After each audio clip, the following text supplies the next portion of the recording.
everyone and welcome back to my channel Lessons at Fingertips, where we discuss on some various important topics in really simple words so that it's easy for you all to understand and keep things in mind. So just imagine guys, what will happen if you have got millions and billions of money in your pocket but you cannot just afford to buy even the necessary commodities. Yes, you heard it right, you cannot just afford to buy the necessary commodities like milk or bread in the market with those millions and billions of money in your pocket. This is what actually happened in Zimbabwe. Why this happened is because the value of these millions and billions of rupees or money was actually nil. The purchasing power of people reduced to a very, very low level. Why this happened? Because of hyperinflation. So today's our topic of discussion is going to be hyperinflation that was prevailing in Zimbabwe and how it has an effect in the overall economy and what was the reason of this hyperinflation, how government played a huge role in creation of this hyperinflation. So let's begin with today's topic. So what happened in Zimbabwe was that if you had a bill, let me call that a bill of $100 trillion, it would value just 10 or 20 rupees in their market. Why is this so? Because let's start from the history of Zimbabwe, which was, let's begin from 2000. In early 2000, what happened was after getting independence, Zimbabwe used to also be a British colony just like our India. Okay, it used to be a British colony. So what happened was that the then president Robert Mugabe, what he wanted was to make the native people of Zimbabwe powerful. Now for doing this, what he planned was to take away the land from the white people and pass it on to the native Zimbabweans. Now what actually did this really actually help the economy to grow? Well, no. Why? Because the native Zimbabweans, they didn't know how to farm or how to utilize those lands. Now when the people are not being able to utilize the land that is given to them, what will happen is reduction of the production, right? The level of production or the production output was getting very low. Now this resulted what? That the demand for the products were keeping on increasing, right? But where is the production? The production is not taking place. So that is very limited. Now this resulted in the increase of what? The price of the products. So this provides a simple relation कि जब demand बहुत ज़्यादा है किसी भी सामान का, उसका सप्लाई बहुत लिमिटेड है, डेफिनेटली उसका प्राइस इंक्रीज होगा. तो ऐसे ही धीरे धीरे price kept on increasing. Now इसका सोल्यूशन गवर्नमेंट ने क्या किया? If people are not being able to buy those commodities, we will pass on more and more money to them. Now क्योंकि supply of the goods were very limited, but government का जो needs था, the needs of government was still remaining the same, right? They had to buy all those commodities that they were purchasing earlier at a higher price. To do this, government started printing money. उनके पास money printing का machine था and they utilized it. They started printing money. They kept on printing money till the time they were being able to, afford those commodities. अभी यहाँ पे एक simple relationship आप समझिए. अगर आप किसी भी अपना सामान को बेचने जाते हैं मार्केट में, what will be the value of those good? Suppose you are going to sell some second hand laptop, ठीक है? Now what is the price that you are going to give in the market? आप देखोगे कि आपके laptop के लिए लोग कितना पैसा देने को राजी है. If you are telling that I am going to sell this laptop at 1000 rupees and you see yes there are 100 of people who are ready to buy my laptop, so now you have got this confidence, you will increase the price to 2000.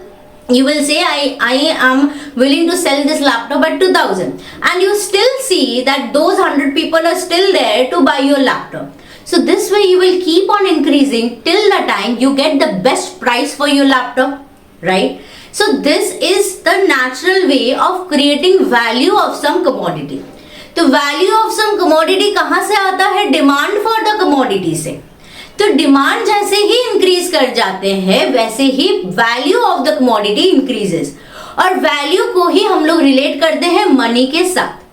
तो जब किसी commodity का value बढ़ता जाता है उसके against में money का वैल्यू, आपको मनी भी तो ज्यादा देना पड़ रहा है उसी कमोडिटी के लिए। So this is what happened in 2008, जब एक price of loaf of bread, ठीक है, ब्रेड बिकेम $30 trillion, राइट? तो why is this happening? Because value of that bread has increased so much, but the value of money उसके सामने fall कर गया है। क्यों fall कर गया है? क्योंकि the government they started printing higher denomination notes. Why did they start printing higher denomination note? इसके लिए भी हम लोग चलते हैं 2000 से 2001, 2 and 3 तक कंसेक्यूटिवली देखा जाए तो the inflation level increased by 100%, by 200% and by 300 और 500%।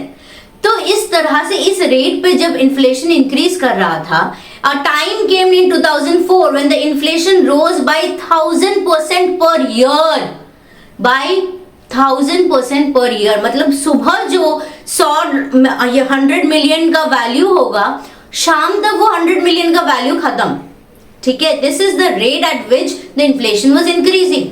Time came when in 2007 and 8 the inflation rose to nearly 1000% per month. So can you just imagine how is government supposed to curb all this? Government started printing higher denomination notes. Higher denomination notes मतलब denominations like 100 million, 100 billion, 100 trillion. This is the level of note denomination that they were printing.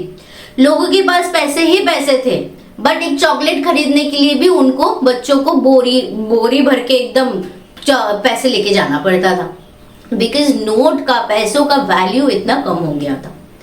So there was a time when $1 was equal to 1 trillion Zimbabwean dollars. So $1 was equals to 1 trillion Zimbabwean dollar.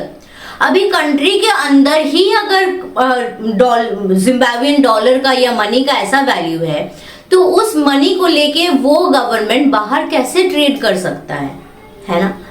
So problem ये है कि कोई भी country में जब inflation हो रही है, printing money is not the solution. What is the solution? Is finding root cause of the problem. Root cause of the problem क्या है? डिमांड ज्यादा है, सप्लाई ऑफ प्रोडक्ट्स नहीं है। जैसे ही सप्लाई इंक्रीज करेंगे, उसके लिए क्या करना है? सर्विसेज इंक्रीज करनी है, प्रोडक्शन इंक्रीज करना है, इन्वेस्टमेंट इंक्रीज करनी है। तो whenever these things are happening, the production level will increase in the country. Once the supply or the production is increasing, automatically demand उसको adjust कर जाएगा, मार्केट स्टेबलाइज पोजीशन पे आ जाएगी। बट इसी चीज को ना समझ के printing money and providing those money to the people, क्योंकि क्या होता है जब वो इतने पैसे प्रिंट होते हैं, definitely the rich people they have the access to all those money first, right? उसके बाद that money will flow to the poor people. So the poor becomes poorer during inflation. Simple सी बात। So the main problem was that printing of new money didn't bring new investment और increase in production. So what happened was people were having more money in their pockets and they were like, chasing behind the same limited goods available in the market, hence reducing the purchasing power of the people. So now the question comes, why can't the government keep on printing money as much as they want? Why will this create inflation? So the answer for this is, economy will only get benefited if the production increases, if investment increases, if supply of goods, resources increases. So what is the money basically? अगर हम लोग बोले कि ये जो money हम लोग use कर रहे हैं, what is it? What happens is, पहले अगर हम लोग बार्टर सिस्टम में चल जाते थे तो एक गुड के एक्सचेंज में दूसरा गुड मिलता था। जैसे मैंने आप लोगों को समझाया, money is nothing but value, ठीक है? मनी क्या करता है कि कोई भी सामान का जो वैल्यू है उसी के रिस्पेक्टिव में हम लोग मनी से उसको रिप्लेस करते हैं कि इस सामान का इतना वैल्यू होना चाहिए। और ये वैल्यू कैसे डिटरमाइन होता है? बाय डिमांड एंड सप्लाई से। कि जैसे मैंने आपको समझाया कि मेरे लैपटॉप का कितना, सेकेंड हैंड लैपटॉप का मैं कितना वैल्यू रखूंगी, that will depend upon the demand that is prevailing in the market. So money is basically just a medium of exchange of goods and services. किसी भी गुड का जो वैल्यू डिटरमाइन होगा market में, किसके बेसिस पे? Demand और supply के बेसिस पे, उसी को एक्सचेंज करने के लिए वी यूज मनी। मनी का एक डेफिनेशन और भी हो सकता है, it is promissory note that is issued by the government.